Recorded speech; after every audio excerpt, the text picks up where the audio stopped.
Assalomu alaykum, hurmatli talabalar. Demak, 4-laboratoriya bo'yicha ko'rsatmalarni berib o'taman. Yana har doimgidek shu, demak, modul tuzumini demak, bu bizning modul tuzumimiz dll.urdu.uz saytiga kiramiz. Va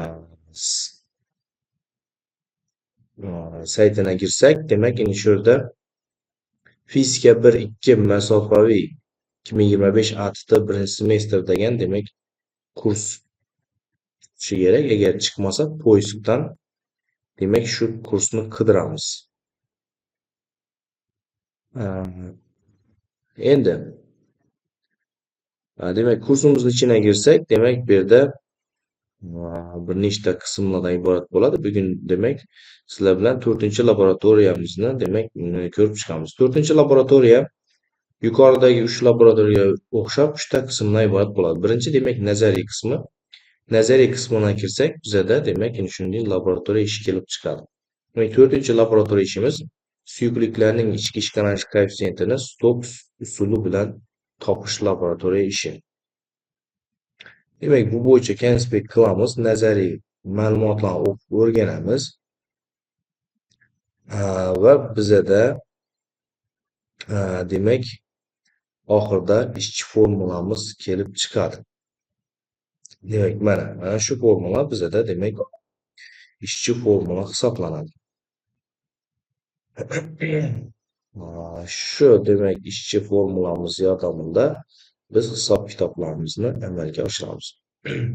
Endi qurilmani asosiy tuzilishi nimalardan iborat? Demak, qurilma taxminan uzunligi 1 metrga yaqin bo'lgan idish. Bu idishning ichiga suyuqlik solingan bo'ladi. Turlicha suyuqliklarni o'rganish mumkin. Har xil suyuqliklar solingan bo'ladi o'zi tajribada va mana kichkina metall sharchalar ham bo'ladi. Demak, metall sharchalarning diametrini shtangen serpuli yordamida aniqlanadi. Mana bu suyuqlikning demak mana bu yerda berilgan L masofasini metr yordamida o'lchanadi. Bu demak ish qanday bajariladi? Qisqacha demak mana shu sharcha suyuqlikning ichiga tashlanadi va tashlangan paytda sekundomer ishga tushiriladi. Ya'ni sekundomer yordamida sharcha mana shu suyuqlikning ichida qancha vaqt harakatlanganini aniqlashimiz kerak. Shu yordamida demak suyuqlikning ichki ishqalanish koeffitsiyenti aniqlanadi. Ya'ni bu nima degani? Suyuqliklar bir-biri bilan yoki idish devorlari bilan ishqalanish hosil qiladi. Demak, suyuqliklar juda ko'p joylarda ishlatiladi. Kundalik hayotimizda misol uchun avtomobillarning demak ichki motor qismini sovutish maqsadida motorning ichki qismidan turbalardan suyuqliklar harakatlanadi. Motor moyi deyiladi. Ana shu motor moyi harakatlanib, turbalarning ichida demak ana shu suyuqliklarni motorning issiqligini ko'chaga olib chiqib ketadi. Va shu harakatlangan paytida ular demak idish devorlari bilan ishqalanish hosil qiladi. Shu demak ishqalanishini o'rganish maqsadida mana shunday laboratoriya ishi bajariladi. Ya'ni o'sha ishqalangan paytida qanday koeffitsient bilan ishqalanadi. Agar ishqalanishi juda katta bo'lsa, u demak motor moyi sifatsiz moy hisoblanadi. Shuning uchun uning ishqalanishini kamaytirish kerak. Buning uchun esa mana shunday tajribalar kerak bo'ladi. Xo'p. Endi bu yerda mana ishni bajarish tartibi nima qilingan, berilgan, qanday qilib bajarish kerakligi. Endi bu yerda yozilgan qiymatlar taxminiy yozilgan. Biz hozir nimani laboratoriya ishini ochib, demak, nima qilib ko'ramiz. Bizga demak mana shu formula kerak bo'ladi. Demak, bu formulamizni olamiz. Mana shu formula yordamida biz laboratoriya ishini bajarishimiz kerak.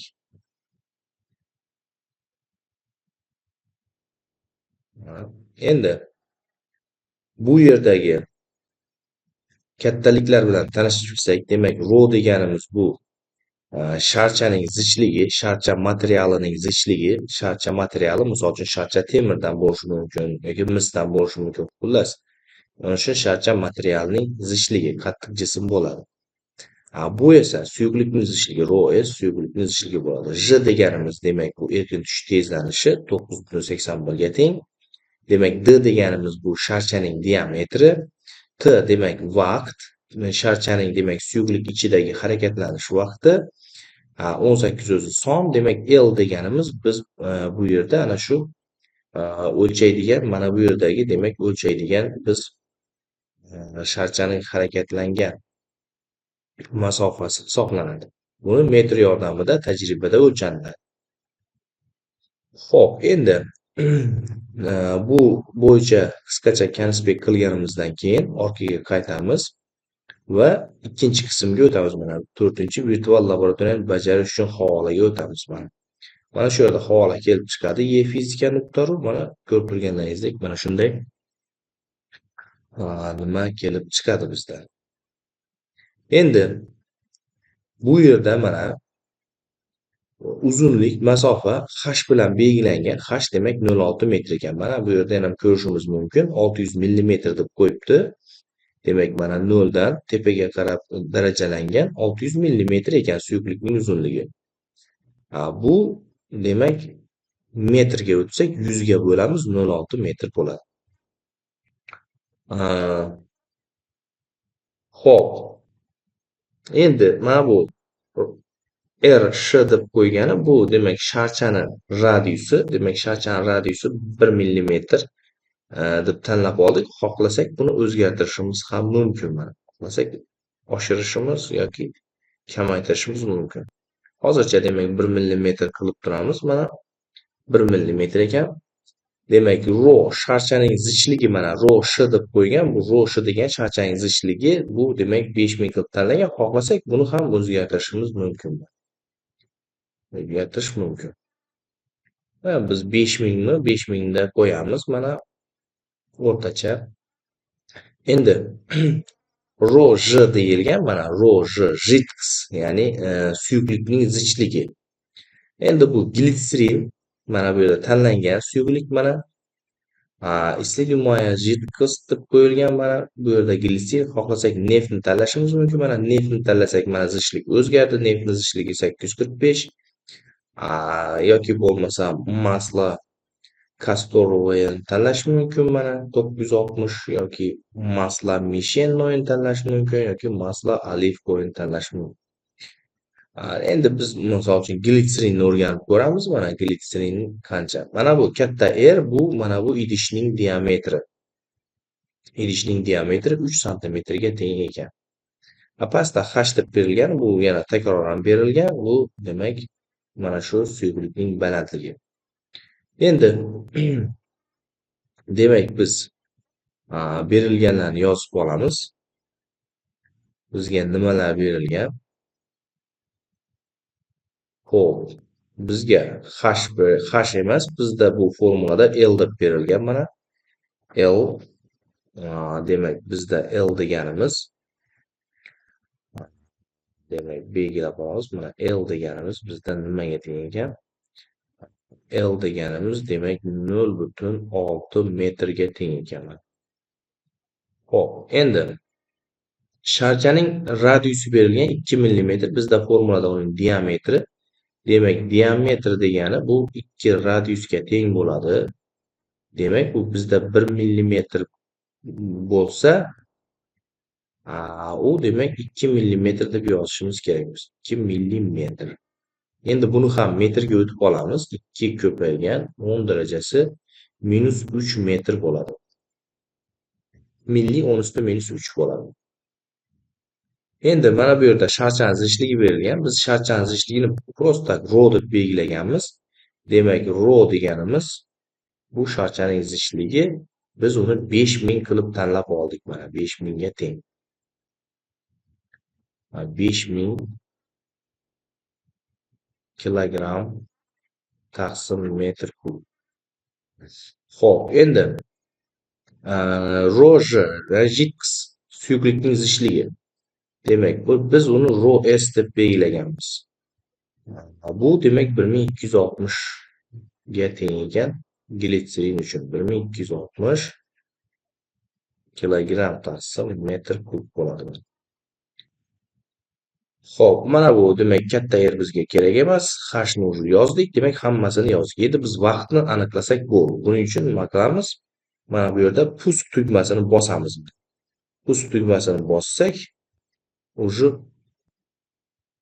charchamiz harakatlanishni boshlaydi. Mana ko'rib turganlaringizdek, sharcha harakatlanishni boshladi. Mana to yerga tushguniga qadar poylab turamiz.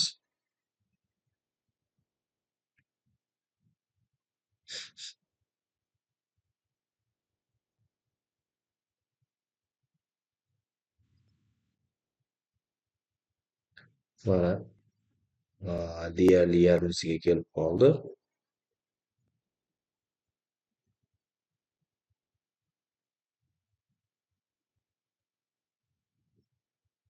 Mana harakatlanishda davom, sekin harakatlanyapti. Harakatlanishda davom qilyapti mana.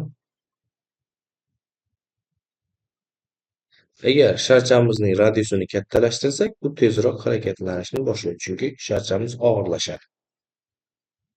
Bu yerda hozir 1 millimetr bo'lyapti, shuning uchun u demak juda sekin harakatlanyapti.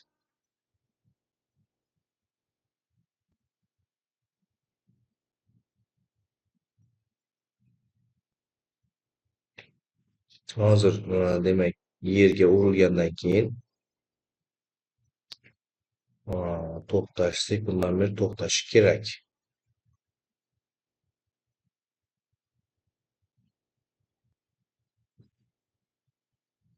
Mana demak yerga urildi, sekunddan beri to'xtadi mana. Mana sekunddan berining ko'rsatishini yozib olamiz. Demak 103.078 ekan. Demak shuni yozib olamiz mana. Demak biza vaqtimiz ham kelib chiqdi. Demak vaqtimiz 103.078 sekundga teng ekan. Demak vaqtni ham aniqladik. Endi formulaga qo'yib ishqanish koeffitsiyenti ettani topib olamiz. Ettani aniqlaymiz. Demak, birinchi rho minus rho suyuqlik. Demak, 5000 dan 1260 ni ayiramiz. O'rniga qo'yaman. 5000 dan ayiramiz 1260 ni. Ko'paygan j ni bilasizlar, 9.81 ga teng. D demak 2 edi, kvadrati 4 bo'ladi. 4 va 10⁻6 ni kvadrati, 10⁻3 ni kvadrati 10⁻6 bo'ladi. Ham 2 ni kvadrati, ham 10⁻3 ni kvadrati qilishimiz kerak. Xo'p, keyin t. T deganimiz bizda necha bo'ldi? 103.078 bo'ldi. Demak, pastda 18 o'zi formulada bor. L deganimiz bizda 0.6 metrga teng. Demak, mana shuni kalkulyator yordamida hisoblab olishimiz kerak bo'ladi. Demak, 5000 dan ayiramiz 1260 ni. Uni ko'paytiramiz 9.81 ga. Uni yana ko'paytiramiz, demak 4 ga. Uni yana ko'paytiramiz 103.078 ga. Endi uni bo'lamiz 18 ga. Endi uni yana bo'lamiz 0.6 ga. Xo'p. Endi menda 10⁻6 ham bor, ya'ni 1 million degani bu. 1 millionga ham bo'lib yuborsak bo'ladi. 1 millionga bo'lib yuborsak, demak bizda taxminan 1.4 kelib chiqar ekan. 1.4 birligi puaz bo'ladi. Puaz. Ishqalama bu suyuqliklarning ishqalanish koeffitsiyentining birligi puaz. Puaz deb nima qilinadi? Bu opisaniyada ham demak berilgan. u az. Birligi shunaqa. Mana xuddi shunday qilib, demak, boshqa materiallar uchun ham aniqlab chiqishimiz kerak bo'ladi.